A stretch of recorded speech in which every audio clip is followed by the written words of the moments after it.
નમસ્કાર વિદ્યાર્થી મિત્રો, અગાઉના લેક્ચરની અંદર આપણે સંસાધનના પ્રકારો ઉપર ચર્ચા કરી હતી. સંસાધન શું છે, સાધન શું છે, પછી સંસાધનના પ્રકારોની અંદર બે મુખ્ય જૂથ જોયા હતા. પ્રાકૃતિક એટલે કે કુદરતી સંસાધન અને માનવ નિર્મિત સંસાધન. આ પહેલું જૂથ. એની અંદર બે પ્રકાર પડતા હતા, જૈવિક, અજૈવિક. ત્યારબાદ બીજો પ્રકાર જોયું હતું, એટલે કે બીજું જૂથ નવીનીકરણીય, અનવીનીકરણીય. નવીનીકરણમાં શેનો સમાવેશ થાય કે જેનો ફરીથી આપણે ઉપયોગ કરી શકતા હોય. આપણે એનું એક્ઝામ્પલ જોયું હતું, સૂર્યપ્રકાશ, હવા. આ ખૂટે એમ નથી, એનો જથ્થો આપણે વાપરવાથી કંઈ ઘટી નથી જવાનો. કે વધારે ઓક્સિજન લઈ તો હવામાં ઓક્સિજનનું પ્રમાણ ઘટી જાય, કે સૂર્યપ્રકાશ ઘટી જશે એનો ઉપયોગ કરી તો. સર્વસુલભ, સાર્વત્રિક અને અખૂટ ઉર્જાના ઉદાહરણો છે આ. અનવીનીકરણીય કોણ? તો કે જેમ જેમ જે સંસાધનનો આપણે ઉપયોગ કરતા જશું એમ એમ ખૂટવા માંડશે, ઓછા થશે. જેમ કે જંગલો કાપવા માંડ્યા તો વૃક્ષોની સંખ્યા ઘટી કે વધી? ઘટી. જમીનમાંથી પાણીનો ઉપયોગ કરવા માંડ્યા, જમીનનું જળસ્તર નીચે ગયું. પહેલાં 25 થી 30 ફૂટ કૂવામાં પાણી હતું, પછી 50 ફૂટ ગયું, 100 ફૂટ, 300 ફૂટ. તો પાણીનો જથ્થો મર્યાદિત થયો કે અમર્યાદિત? પીવાના પાણીનો. બાકી તો પૃથ્વી ઉપર તો 71% પાણી છે જ, પણ એ પીવા લાયક નથી. બરાબર ને? એટલે આપણે 4 પ્રકારોની ચર્ચા કરી. બે જૂથ આવ્યા એની અંદર, અને પેટા પ્રકાર બે પડ્યા. ક્યાં? પહેલું જૂથ આપણે ક્લિયર કર્યું, પ્રાકૃતિક અને માનવ સર્જિત. એની અંદર પાછા બે પ્રકાર પડ્યા હતા, જૈવિક અને અજૈવિક. જેનામાં જીવ છે તે જૈવિક, અને જેનામાં જીવ નથી એ અજૈવિક. આવા બે પ્રકારવાળું એક જૂથ. બીજું નવીનીકરણીય અને અનવીનીકરણ. હવે નવીનીકરણ અને અનવીનીકરણની વ્યાખ્યા એક આપણા માટે મહત્વની છે. કદાચ પૂછે કે અનવીનીકરણીય સંસાધન એટલે શું? એટલે શું વાળો પ્રશ્ન હશે ને, મેક્સિમમ 2 માર્કનો હશે, વધુમાં વધુ. એટલે આપણા માટે એને પાકો કરવો જરૂરી છે. અનવીનીકરણ કે જે સંસાધનનો આપણે ઉપયોગ કરતા જઈએ એમ એમ ખૂટવા માંડશે. ઓકે, હવે નેક્સ્ટ પેજ એટલે કે પેજ નંબર 44 ઉપર પાઠને આગળ વધારીએ. સંસાધનોનું આયોજન. ખૂટે એટલે આયોજન કરવું પડે, ન ખૂટે તો પછી બીક ન હોય, તમે ગમે એવી વસ્તુ વાપરો. બરાબર? જંગલો એ ખૂટી જાય એવું સંસાધન છે, એટલે એનો ઉપયોગ આપણે વિવેક બુદ્ધિથી, કરકસરથી કરવો પડે. પણ સૂર્યપ્રકાશ મેં કીધું, હવા, આ અખૂટ ઉર્જાના સ્ત્રોત છે, તો એનો તમે મન ફાવે એમ ઉપયોગ કરો, ખૂટવાની કોઈ બીક જ નથી. છે? નથી. જમીન, માનવ વસ્તી વધશે તો દરેકના ભાગમાં જમીન ઓછી આવશે. બાકી જમીન તો પહેલાં હતી એટલી ને એટલી જ છે. એમાં તો કોઈ એના માપમાં ફેરફાર થયો કે ચાલો 1000 વર્ષ પહેલાં જમીન આટલી હતી તો અત્યારે આટલી થઈ ગઈ? એટલી ને એટલી જ છે. માનવ વસ્તી વધે એટલે દરેકના ભાગમાં એ જમીનનો જથ્થો ઓછો આવે. જોઈએ સંસાધનનું આયોજન, પ્લાનિંગ. શું કામ કરવું પડે? કારણ કે ખૂટી જાય એવું છે, એટલા માટે. આપણે પૈસા કમાઈએ છીએ તો આપણે આયોજન કરી કે પૈસા ખોટી જગ્યાએ વેડફાય નહીં. આપણે એની ખબર પડે કે આપણા ખિસ્સામાં 500 રૂપિયા છે તો એનો કેવી રીતના ઉપયોગ કરવો. જ્યાં જરૂરી છે ત્યાં પૈસા વાપરવાના, જરૂરી નથી એને પોસ્ટપોન રાખો, મુલતવી રાખો.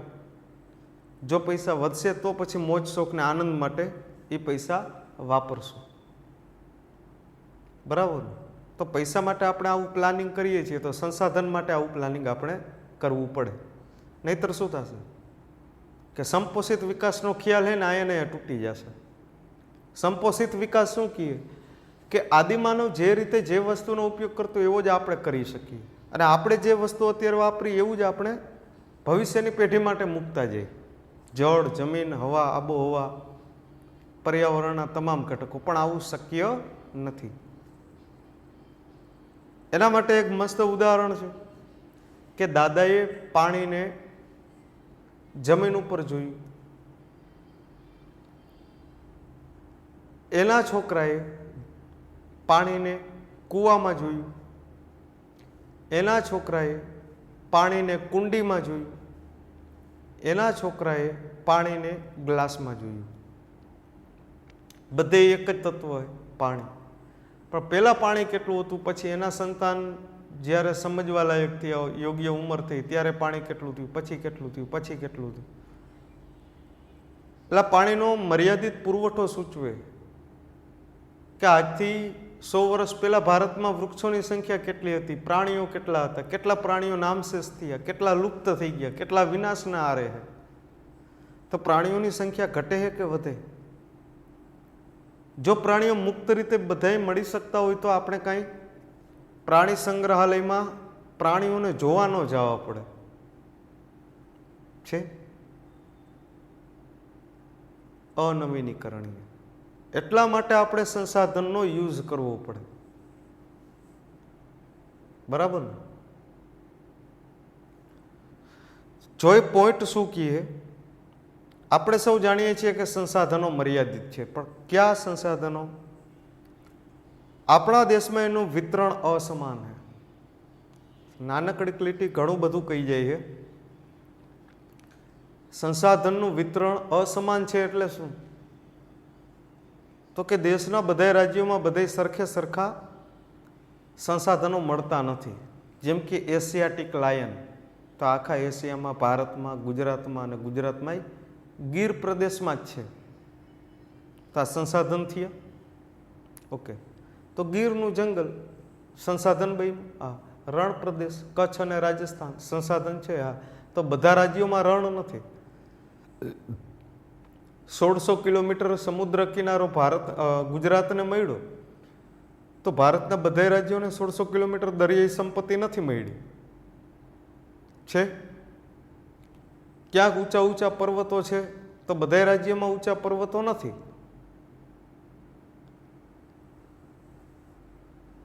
કોક રાજ્યની અંદર કોક વસ્તુ જાજી નીકળતી હોય તો કોક ઓછી નીકળે. રણ પ્રદેશ છે તો એમાં પાણી ઓછું નીકળે. આવું બને છે કે નહીં? અમુક વનસ્પતિ અમુક જગ્યાએ જ નીકળે.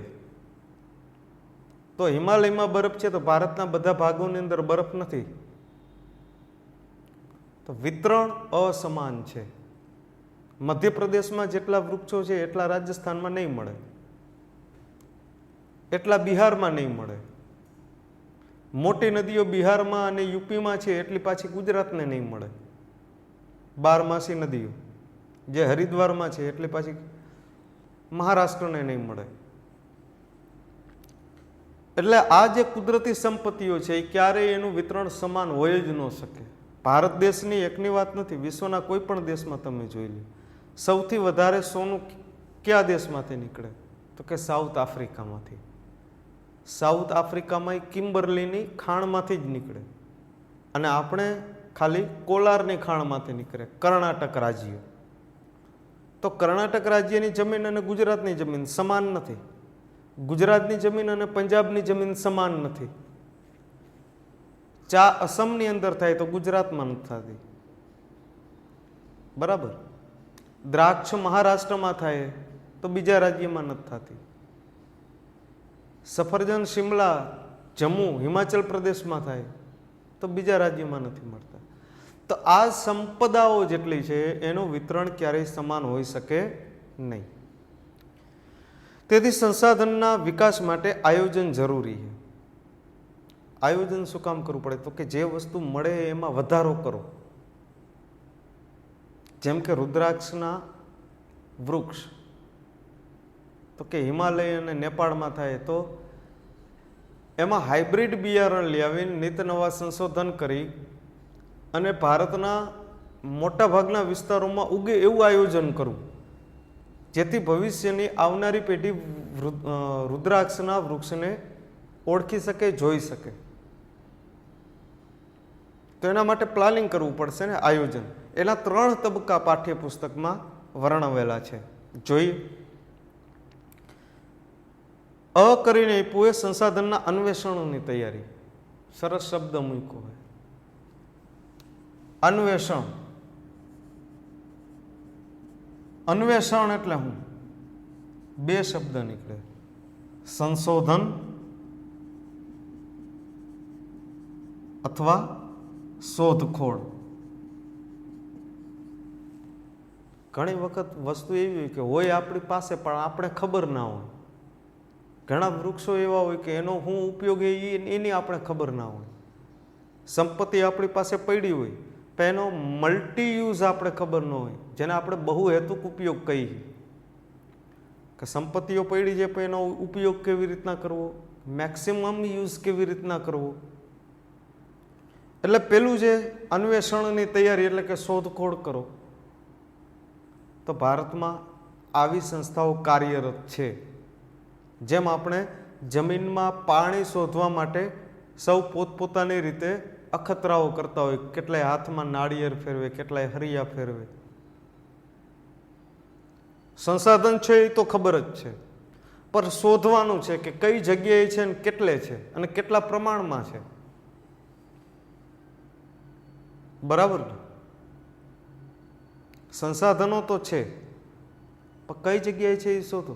તેલના ભંડાર અસમની અંદર સૌ પ્રથમ કૂવો ખોદવામાં આવ્યો હતો. ત્યારબાદ અંકલેશ્વર છે, હજીરા પ્લાન્ટ સ્થાપવામાં આવ્યો. પછી મુંબઈ, બોમ્બે આવી, તેલ ક્ષેત્ર શોધવામાં આવ્યું અને એ અશુદ્ધિઓને દૂર કરવા માટે રિલાયન્સ રિફાઇનરી ચાલુ કરવામાં આવી. તો પહેલા તો સ્ટેજ છે અન્વેષણ, શોધ કરો. તો એના માટે જીપીએસનો ઉપયોગ કરે, ઉપગ્રહની મદદથી શોધખોળ થાય કે ભારતના કયા ભાગની જમીનમાં શું દટાયેલું છે, એ મળવાની સંભાવનાઓ કેટલી. એટલે પેલું જ છે પગથિયું અન્વેષણ, એટલે કે પહેલા તપાસ કરો. પછી વિકાસ માટે સંસાધનની ઉપલબ્ધતાનું મૂલ્યાંકન. પહેલા તપાસ કરી કે હા અહીંયા છે, તો પછી જોઈ લઈ કે અહીંયાથી નીકળી શકે એમ છે કે કેમ. એટલે જ મેં ઉદાહરણ લીધું હતું કે કર્ણાટકની કોલારની ખાણમાં સોનું છે. આખી સોનાની ખાણ છે, પણ પ્રશ્ન ક્યાં છે? પહેલાં તો તપાસ થઈ ગઈ કે કર્ણાટકના કોલારની ખાણમાંથી સોનું મળે. હવે પ્રશ્ન એ કે ઉપલબ્ધતા કેટલી, કેટલું સોનું એમાંથી નીકળશે? તો કે બહુ મહેનત કરી ત્યારે માત્ર થોડુંક જ નીકળે. થોડુંક એટલે એક રાજ્યને પૂરતું નથી. થોડુંક નીકળે એટલે મહેનત જાજી કરીએ ત્યારે થોડુંક નીકળે એટલે ખર્ચ વધી જાય. એ સોનાને તમે બહાર કાઢો, પછી એના ઉપર પ્રોસેસ કરો. એટલે આપણી જૂની કહેવત મુજબ સોના કરતાં ઘડામણ મોંઘી થઈ જાય. તો એનાથી બેસ્ટ રહીએ બીજા દેશ પાસેથી ડાયરેક્ટ ખરીદી કરો. એટલે પહેલાં તપાસ કરી, અન્વેષણ કર્યું, ત્યારબાદ એની ઉપલબ્ધતા ચકાસી કે આ કરાય કે કેમ. નકર પાણી તો ભરપૂર છે, જેમાં હમણાં કીધું એમ કે 71% ભૂભાગની અંદર પાણી, પણ એ પાણી પીવાલાયક છે? શું દરિયાના ખારા પાણીને આપણે ફિલ્ટર કરી, શુદ્ધિકરણ કરી અને મીઠું પીવાલાયક પાણી બનાવી શકીએ, ખેતીના ઉપયોગમાં લઈ શકીએ? તો પછી આવી નહેરો, કેનાલ કે ડેમ બનાવવાની, ચેક ડેમ બનાવવાની શું જરૂર?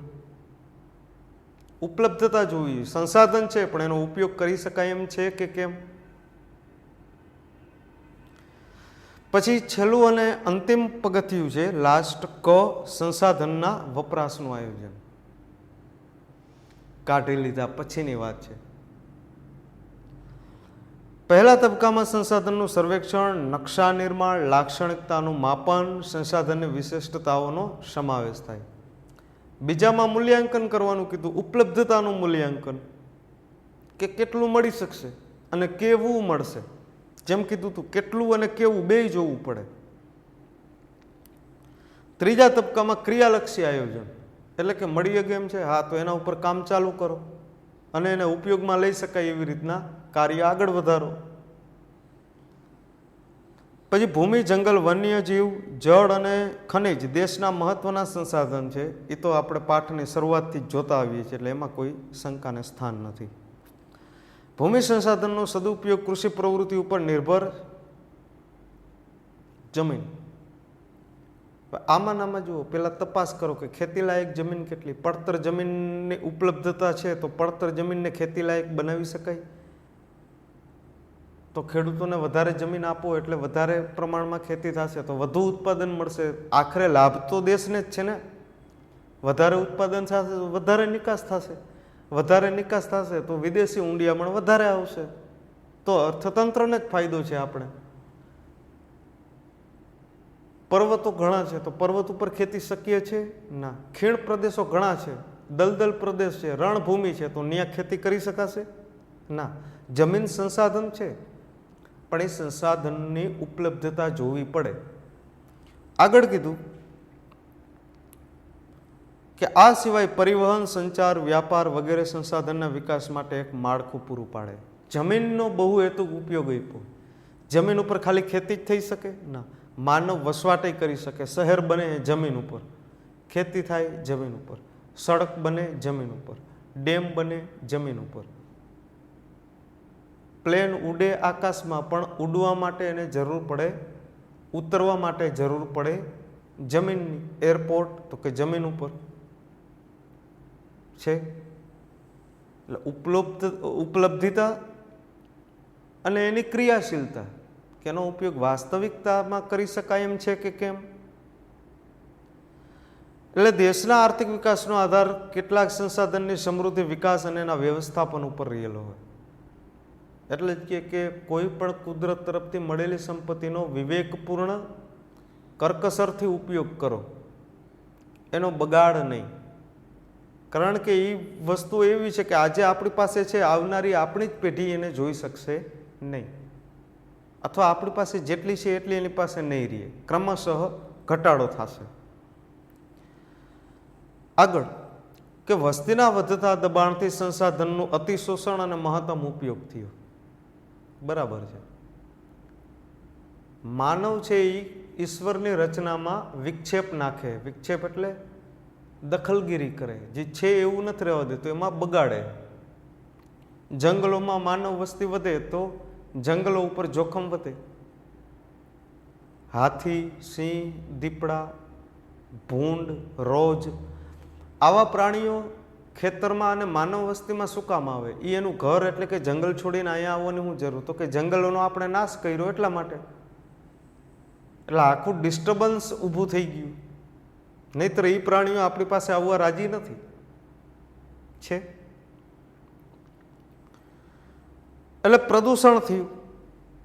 જ્યાં જ્યાં માનવીના પગ પડે ત્યાં પ્રદૂષણ આવે ને આવે, એ નક્કી જ છે. પછી કૃષિ ઉત્પાદન વધારવા માટે રાસાયણિક ખાતર અને જંતુનાશક દવાઓથી પણ પ્રદૂષણ થાય. પણ પ્રદૂષણ ક્યાં થાય? તો કે બે પ્રકારના પ્રદૂષણ થાય ખેતીના વિકાસથી. એટલે જ અત્યારે સરકાર ઓર્ગેનિક ખેતી અને ઝીરો બજેટ ખેતી ઉપર ભાર મૂકે કે આજથી યોગિક ખેતી કરવામાં આવતી. વૈદિક સમયની અંદર કોઈ રાસાયણિક ખાતરનો ઉપયોગ નહીં, ઓનલી દેશી ખાતર. કોઈ જંતુનાશક પેસ્ટિસાઇડ દવાઓનો ઉપયોગ નહીં. એટલે ઉત્પાદન મળતું એની ક્વોલિટી જળવાઈ રહેતી. અત્યારે ઉત્પાદન વધ્યું, અનાજનું ઉત્પાદન, કઠોળનું ઉત્પાદન, તેલીબિયા પાકોનું ઉત્પાદન, મસાલા પાકોનું ઉત્પાદન એ વધ્યું. પણ રાસાયણિક ખાતરથી શું થયું? જમીનનું સ્તર બગડ્યું, ફળદ્રુપતા ઘટી. પછી દવાઓના છંટકાવના કારણે શું થયું? હવા અને પાણી બેયનું પ્રદૂષણ બગડ્યું. પ્રદૂષણના સ્તરમાં વધારો થયો. ઓઝોન વિશેની ચર્ચા આપણે વિજ્ઞાનની અંદર ભણી ચૂક્યા છે. હવે એની અસર ઝાડ પાન પશુ પક્ષી ઉપર પણ થાય. ખનિજોના ઉત્ખનનથી ધૂળ અને ધુમાડો વધુ પેદા થાય અને ભૂમિને કૃષિ પ્રવૃત્તિ માટે બિનઉપયોગી બનાવે. એ તો આપણે જોઈએ જ છીએ કે જ્યાં રિફાઇનરીઓ આવેલી હોય, મોટા મોટા કારખાના હોય, એની બાજુની જમીન ઉપર કાંઈક વાવેલું હોય તો એ પાકની કન્ડિશન તમે જોજો. ખેતી થાય પણ એમાં કાંઈ હારા વાટો હોય નહીં. આમ સંસાધન આયોજન લોકોને ઘણી રીતે મદદ કરે, એનાથી સંસાધનનો વ્યય ઘટે, પર્યાવરણ પ્રદૂષણ મુક્ત રહીએ. પણ યોગ્ય રીતે ઉપયોગ કરીએ તો. હવે વાત કરી સંસાધનોના સંરક્ષણની. સંસાધનને બચાવવા શું કામ પડે? મેં અગાઉ કીધું એમ સંપોષિત વિકાસ. જો બચાવશું નહીં અને બેફામ આપણે એનો ઉપયોગ કર્યા જશું તો આવનારા સમયમાં એ વહેલા ખાલી થઈ જશે. ખાલી થશે એ તો ફાઇનલ, પણ એની સ્પીડ ખાલી થવાની વધી જશે. એટલે આપણા સંતાન કે એના સંતાનને એ વસ્તુ મળશે નહીં. જો માનવ દ્વારા થતા સંસાધનના વ્યવસ્થાપનને સંરક્ષણ કહીએ, અહીંયા અંડરલાઈન મારી દેજો. માનવ દ્વારા થતા સંસાધનના વ્યવસ્થાપનને સંરક્ષણ કહીએ. સંરક્ષણ, ખાલી રક્ષણ નહીં. જો રક્ષણ અને સાધન બે શબ્દની આગળ સ ઉમેરો પાઠમાં. સાધન તો આગળ સ ઉમેરો સંસાધન. રક્ષણ તો રક્ષણની આગળ સ ઉમેરો સંરક્ષણ. સ આગળ શબ્દમાં ઉમેરાય એટલે એનો અર્થ થાય ચારે બાજુ. રક્ષણ તો કરવું પણ ચારે બાજુથી રક્ષણ કરવું અને ક્ષતિ ન પહોંચે, હાનિ ન થાય, નુકસાન ન થાય એ રીતે. હવે એનું લક્ષ્ય શું તો કે વર્તમાન પેઢીને લાંબા સમયનો લાભ આપવાનો છે. વર્તમાન પેઢીને તો આપવાનો, આવનારી ભાવિ પેઢીને આપવાનો. તો જ સંપોષિત વિકાસ, ટકાઉ વિકાસ કહેવાય. ભાવિ પેઢીની જરૂરિયાત અને અપેક્ષાઓની પૂર્તિનો ખ્યાલ રહેલો છે. કુદરતી સંસાધનને ન્યાયસંગત અને સુયોજિત ઉપયોગ જ સંરક્ષણ અપાવી શકે. એટલે જ સરકારે કાયદા બનાવ્યા કે જમીનનો ઉપયોગ, પાણીનો ઉપયોગ, પેટ્રોલિયમ પદાર્થોનો ઉપયોગ. એટલે સરકાર પ્રદૂષણના સ્તરને ઘટાડવા માટે જ આવું કરે. વાહનોની અંદર પીયુસી સર્ટિફિકેટ શું હોય? બરાબર ને, કે તમારું વાહન ટેકનિકલી રસ્તા ઉપર ચાલવા માટે રેડી છે. મોટા ઉદ્યોગોની સ્થાપના માટે એને સર્ટિફિકેટ લેવા પડે છે કે નહીં? કે ચીમનીમાંથી આટલી માત્રામાં જ ધુમાડો નીકળવો જોઈએ, નહીતર પ્રદૂષણ નિયંત્રણ બોર્ડની નોટિસ આવે, દંડ ભરવો પડે. તમે નદીના પાણીને બગાડી ન શકો, જો બગાડો તો ગુનો દાખલ થાય. તમે કોઈ પ્રાણીની હત્યા ના કરી શકો. આ શું છે? સંરક્ષણ. ચારે બાજુથી મર્યાદિત જે કુદરતી સંસાધન છે એનું રક્ષણ કરવું. આપણામાંથી ઘણા લોકોએ સંસાધનની વર્તમાન જરૂરિયાતની પૂર્તિ અને એના રક્ષણની ચિંતા ઓછી કર્યા વિના એનો બેફામ ઉપયોગ કર્યો, અને વિકાસ તો જ થાય. મેં અગાઉ એ કીધું હતું કે વિકાસ શબ્દની પાછળ વિનાશ નામનો શબ્દ છુપાયેલો હોય, પણ એ આપણે દેખાતો નથી, કારણ કે વિકાસ મોટો શબ્દ હોય, વિનાશ નાનો શબ્દ. એટલે વિકાસ શબ્દની પાછળ વિનાશ શબ્દ સંતાઈ ગયેલો હોય. વિકાસ આપણે ઊંચું ક્યારે જોઈ શકીએ તો કે કોકના ખભા ઉપર બેસી ત્યારે જ. એટલે આપણો વજન કોક ઉપર તો આવ્યો જ. તો વિકાસ માટે આપણે વિનાશ કર્યો જ છે. વસ્તી વધી, શિક્ષણનું મહત્વ વધ્યું, અભ્યાસનું મહત્વ વધ્યું, વસ્તી વધી, કાગળનો ઉપયોગ વધ્યો. તો કાગળ મેળવવા માટે માણસે શું કર્યું? વૃક્ષો કાપવા માંડ્યા.